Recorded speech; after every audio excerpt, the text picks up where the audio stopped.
वो जो कहते हैं कि जी मैंने 4 करोड़ लोगों को घर दिए हैं, वो 4 करोड़ लोगों को घर ऐसे दिए हैं जैसे उन्होंने 2 साल पहले भी एक का महाराष्ट्र में दिया था किसी लक्ष्मी देवी को घर, कि लक्ष्मी देवी को पीएम आवास योजना में घर मिल गया।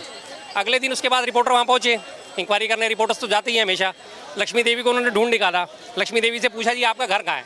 उसने कहा मेरा घर कौन सा घर, ये आपका अखबार में फोटो छपा हुआ है, लक्ष्मी देवी को आवास मिला है, पीएम आवास योजना। उसने अपनी झोपड़ी दिखाई पीछे कि ये तो मैं यहाँ किराए पे रहती हूँ 500 रुपये महीने पे, मेरा कौन सा फोटो लगा दिया, कब लगा दिया, मुझे कब किसने घर दे दिया। तो वो 4 करोड़ की इसी तरह से हवा आई हैं। जैसे अभी थोड़े दिन पहले उन्होंने वो राजस्थान में पोस्टर लगा दिए थे कि किसानों के कर्ज माफ़ नहीं हुए और किसान अभी तक परेशान हो रहे हैं। माधुराम था किसान, उसका पोस्टर लगा दिया पूरे राजस्थान में माधुराम की फ़ोटो लगा के। बाद में माधुराम सामने आया, उसने क्या बोला कि जी मेरे पास तो पहले से पहले 40 बीघा ज़मीन है, मेरा कौन सा ज़मीन चली गया, मेरा कौन सा कर्ज माफ़ हो गया जो मेरे इन्होंने फ़ोटो लगा दिए। तब इनकी बेइज्जती हुई, तब इन्होंने सारे राजस्थान में से वो पोस्टर हटाए। तो झूठ की है इनकी, तो झूठ बोलने में क्या जा रहा है। थोड़े दिन पहले यूपी का मैं आपको बताता हूँ, यूपी की ओवरऑल जनता है 25 करोड़ लगभग, 23 से 25 करोड़, 24 करोड़, 25 करोड़।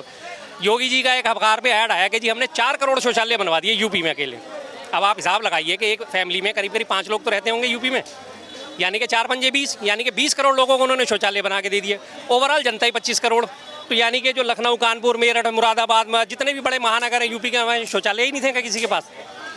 आंकड़े उन्होंने छाप दिए, लोगों ने पढ़ लिए, लोग खुश हो गए। 4 करोड़ घर बन गए। 4 करोड़ घर का मतलब कम से कम एक फैमिली में 4 भी लगा लो आप, बिल्कुल न्यूक्लियर फैमिली लगा दो तो 4 पंजे 20 करोड़ लोगों को आवास मिल गया। आज भी सारे ये पटरी पे घूम रहे हैं। अभी यहाँ दिल्ली में हालत देख लो, कालका जी की हालत देखो आप जाके। कालका जी में जहाँ झुग्गी जहाँ मकान का वादा करा था इन्होंने, चाबियां भी थमाई थी। हाँ, चाबियाँ भी थमाई थी और कालका जी में जाके सारी झुग्गियाँ ढा दी। उसके बाद वो बेचारे सब पटरी पे आ गए, उनको कहीं भवाना भेज दिया, कहीं कुछ भी नहीं किया कि जी अब तुम्हारे को मकान दिया जाएगा। आज तक तो उन्हें बेचारों को मकान मिला नहीं है। घोषणाएं सबकी बड़ी बड़ी हैं। घोषणाओं की बात कर रहे थे, पीएम मोदी लगातार भाषण दे रहे हैं, चुनावी राज्यों में जा रहे हैं। वहीं राहुल गांधी, प्रियंका गांधी ने भी कमान सौंपी हुई है, थामी हुई है। क्या लग रहा है कि भाषणों में काम भी गिनवाए जा रहे हैं या फिर सिर्फ विपक्षियों पर हमला किया जा रहा है? देखो, काम गिनवाए जा रहे होते, अगर काम करे होते तो गिनवाने की जरूरत ही नहीं पड़ती। लोग जो लाभार्थी हैं वो अपने आप खुल के सामने आते हैं। मुझे कोई फ़ायदा मिला है, मैं खुल के सामने आऊँगा, मुझे कोई परेशानी नहीं है। सरकार है, सरकार लोगों के कल्याण के लिए तो है। कोई सरकार में मेरा पर्सनल आदमी नहीं बैठा, सरकार में मेरा दामाद नहीं बैठा कि चाहे वो कितना भी बुरा हो मैं उसकी अच्छाई करूँगा। मुझे तो सरकार से मतलब है, अगर हमारे लिए काम कर रही है तो हमें कोई बुराई नहीं, चाहे वो बीजेपी हो, चाहे वो कांग्रेस हो, चाहे वो आम आदमी हो। अगर ये लोग भी उसी तरह से काम करते तो इन्हें गिनवाने की जरूरत ही नहीं पड़ती। इन्होंने जब से सत्ता संभाली, सबसे पहले 2014 में इनके लिए सबसे बड़ी चुनौती कांग्रेस पार्टी और राहुल गांधी थे। इन्होंने 2014 से लगातार राहुल गांधी को डिफेम करने की कोशिश शुरू कर दी।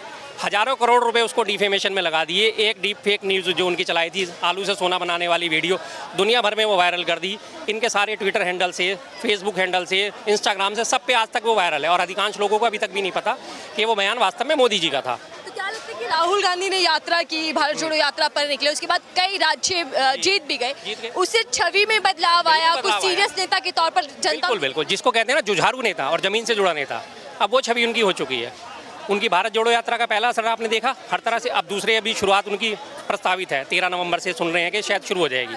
हाँ, दोबारा कर 13 से प्रस्तावित है लगभग, या फिर चुनावों के बाद उसे टालेंगे, 13 दिसंबर कर देंगे। उसमें भी आप देखना 5 राज्यों में चुनाव है, एक सिर्फ मिजोरम को छोड़ के।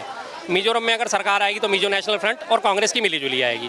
उसके अलावा छत्तीसगढ़, राजस्थान, मध्य प्रदेश, तेलंगाना, चारों की चारों में कांग्रेस की हर हालत में सरकार बनेगी ही बनेगी। तो क्या लगता है कि राज्य से लेकर केंद्र के बीच जो चुनाव आ रहे हैं उसमें राहुल बनाम मोदी होने वाला है? बिल्कुल हो चुका, वो तो बहुत पहले हो चुका है, ये तो बहुत पहले हो चुका है। मैं इस बात को बार बार कहता हूँ जी। मैं अभी मोदी लोग भूल रहे हैं, उनके भक्त ही अब विरोध में खड़े हो रहे हैं मोदी जी के। यस, अब वो दिन जाने वाला है मोदी जी के। बहुत होली नारा था हर हर मोदी, घर घर मोदी, वो फीका पड़ता दिख रहा है। अब होगा हर हर गांधी के घर घर गांधी। वो खान है भाई, वो खान है, गांधी का नाम है। अरे भाई, ये व्हाट्सएप वाले आ गए, ये व्हाट्सएप वाले आ गए भैया। ये व्हाट्सएप वाले पहले यही तो मैं यहाँ पे ऑब्जर्व में यही कर रहा था, मैं ऑब्जर्व यही कर रहा था कि पहले ये था, मैं जैसे कभी आता था ना तो कुछ लोग फिक्स लोग होते थे।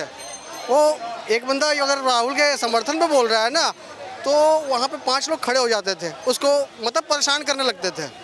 ठीक है, लेकिन ये चीज़ें मुझे आज के डेट में बहुत कम देखने को मिल रही है। इससे कहीं ना कहीं ये हो रहा है कि कहीं ना कहीं राहुल का बोलबाला होगा। 24 में कितना गूंजने वाला? अब भक्त भी जाग रहे हैं, अब भक्त भी जाग रहे हैं। अब धीरे धीरे कह रहे 100 साल तक तरसा दीजिए कांग्रेस को सत्ता के लिए। क्या मोदी ने कहा है कि 100 साल तक कांग्रेस को तरसा दो सत्ता के लिए, इन्होंने देश को अब 70 साल बाद आए हैं, अब इसके बाद 200 साल बैठेंगे, लूटने की 200 बात साल करने का अब बैठाया जाएगा। ये जनता है, जब मारने पे आती है आएगा ना तो मोदी ही। कहेंगे वो सहज में कि आएगा तो मोदी, और ये नारा भी इस बात पे गौर करो। एक मिनट भाई साहब, जरा सा मुझे टाइम देना। क्या गौर बोल के गए वो, आएगा तो मोदी, और भाग लिए। इतना तक उनमें हिम्मत नहीं है कि 10 सेकंड वो यहाँ खड़े होकर बात कर सकें इस बारे में। इन लोगों की यही हालत है कि चुपचाप आएंगे, आएगा तो मोदी, और भाग जाएगा तो मोदी। आने से पहले भाग गए, आना तो दूर की बात है, आने से पहले ही दौड़ लिए। और अभी अगर खड़े होकर जरा सी डिबेट करते, 2 मिनट फैक्ट्स पे बात करते, तो इसके बाद फिर इन्होंने दौड़ लगानी थी। इनकी हालत सब लोगों की यही है। राहुल गांधी भी देखिए भाषण दे रहे हैं लगातार, वो कह रहे हैं कि अडानी नाम रख लीजिए तो सरकार आप पर गौर करेगी, अच्छे दिन भी आपके आ जाएंगे। ठीक कह रहे हो, इस बात में कितना दम है? गलत क्या कह रहे हैं वो। आज की डेट में देखो ना, 2019 में कोरोना से पहले अडानी की क्या संपत्ति थी, और आज कितनी है? 16,500-17 हज़ार करोड़, 16,500 गुना बढ़ चुकी है संपत्ति। आज वो लाखों करोड़ की असामी हो गया। कहाँ वो 1-2 लाख करोड़ की असामी होता था, आज वो 12 लाख करोड़ 14 लाख करोड़ से ऊपर का पहुँच गया है। क्या चीज़ है, क्या वजह क्या है? कोई वजह तो होगी ना। हर ठेका अडानी को जाता है, हर एयरपोर्ट अडानी को जाता है, हर रेलवे के जहाँ भी अलॉटमेंट होती है, नीलामी होती है, वहाँ अडानी को जाती है। क्यों?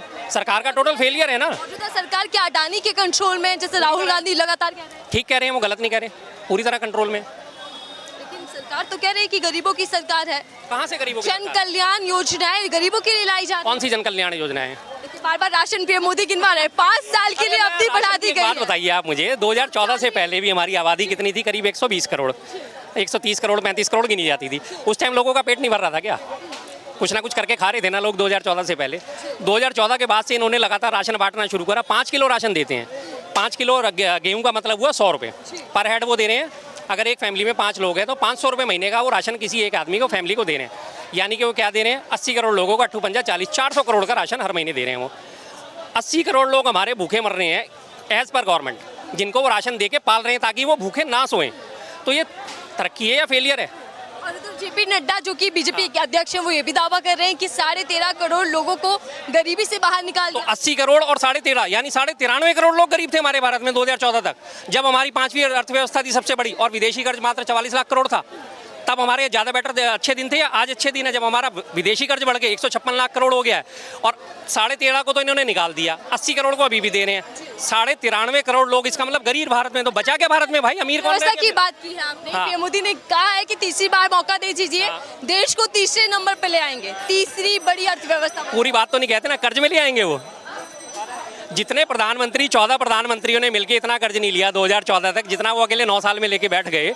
तो आप कर्ज पे अपनी अर्थव्यवस्था बढ़ाना चाहते हो, कर्जा ले लेके अपने पेट भरना चाहते हो, उसे चुकाएगा कौन?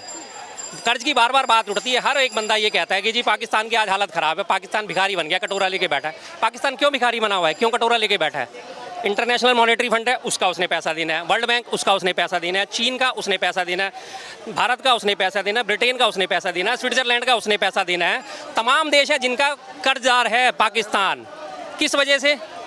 कर्ज की वजह से। जो आज उसमें इन्फ्लेशन आई पड़ी है कि 300 रुपये पेट्रोल हो रहा है और 200 रुपये टमाटर हो रहा है, तो वही चीज़ हमारे भारत में चाहिए हमें?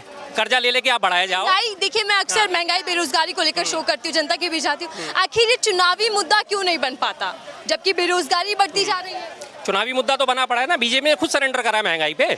अभी आपने 2 दिन पहले देखे ना, उन्होंने अपनी 100 वैन जारी करी है जिसमें 27.5 रुपये किलो आटा बिकेगा, 25 रुपये किलो प्याज बिकेगी और 50 रुपये किलो चने की दाल बिकेगी।